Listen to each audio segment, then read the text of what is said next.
এই সরকার বুঝি হোক না বুঝি হোক, ইচ্ছাকৃতভাবে হোক অথবা ষড়যন্ত্রের শিকারই হোক, তারা একটি দলের সেই ফাঁদে পা দিয়েছে এবং সংস্কারকে প্রায় গুরুত্বহীন করে ফেলেছে, প্রায় গুরুত্বহীন করে ফেলেছে।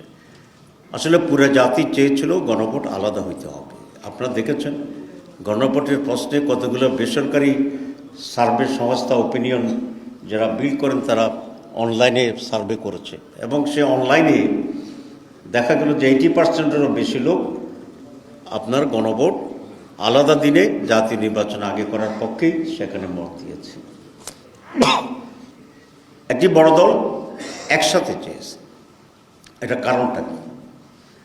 কারণ হচ্ছে এই বিগত কতগুলো বিশ্ববিদ্যালয় নির্বাচনে আপনারা দেখেছেন যে ছাত্রদের, যুবকদের বা ছাত্রছাত্রীদের মত একটি দলের বিপক্ষে গেছে। কার পক্ষে গেছে সেটা আমি বলতে চাই না, কিন্তু একটি দলের বিপক্ষে গিয়েছে।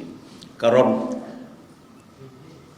আওয়ামী লীগকে দেশ থেকে বিতাড়িত করার যে প্রেক্ষিতটা ছিল সেটা ছিল দুঃশাসন, লুটপাট, অত্যাচার, হত্যা, গুম ইত্যাদি। আওয়ামী লীগ বিতরণের পরে যে 13 মাস 14 মাস অতিক্রান্ত হয়েছে, সেখানে এলাকায় এলাকায়, গ্রামে গ্রামে আরেকটি দলের লোকদের, কর্মীদের যে আচরণ মানুষ দেখেছে, সেই আচরণে মানুষ তাদের ব্যাপারেও একদম নেগেটিভ মনোভাব তৈরি হয়েছে, যেটা রিফ্লেকশন হচ্ছে বিশ্ববিদ্যালয়গুলোতে। সুতরাং সেই দলটি জানে যদি একটি গণভোট হয় আগেই, নির্বাচনের আগে, তাহলে এই গণভোটও 80% লোক তাদের চিন্তা এবং চেতনার বিপরীতে যাবে, যা নির্বাচনের আগে একটি দলের বিরুদ্ধে রেফারেন্ডাম হিসেবে বিবেচিত হইতে পারে। সে আশঙ্কা থেকে তারা বলছে যে গণভোট আগে হলে জীবনেও মানবে না। মানে তো শক্ত কথা তো, কিন্তু সরকার তাদের এই দাবির প্রতিও নথি স্বীকার করে গণভোট এবং জাতীয় ভোটকে একই দিনেই করার ব্যাপারে সিদ্ধান্ত ঘোষণা করছে।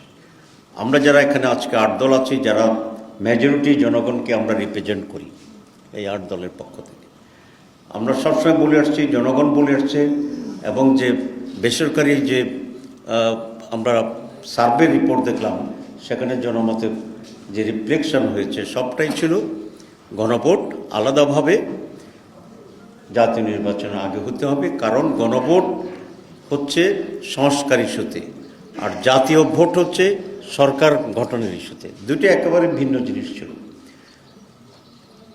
গণভোট যদি একই দিনে হয়, তাহলে আমরা পরিষ্কার বলেছি যে সংস্কারের যে ইস্যুটি আছে, হানা, সেটি সেদিন গুরুত্বহীন হয়ে যাবে।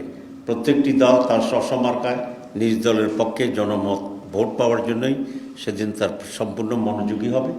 সুতরাং একই দিনে যদি হয়, তাহলে সংস্কারের গণভোট সেদিন গুরুত্বহীন হবে এবং সেখানে খুব কম লোকেরাই এই ভোটটি দেওয়ার ব্যাপারে আগ্রহী হবে।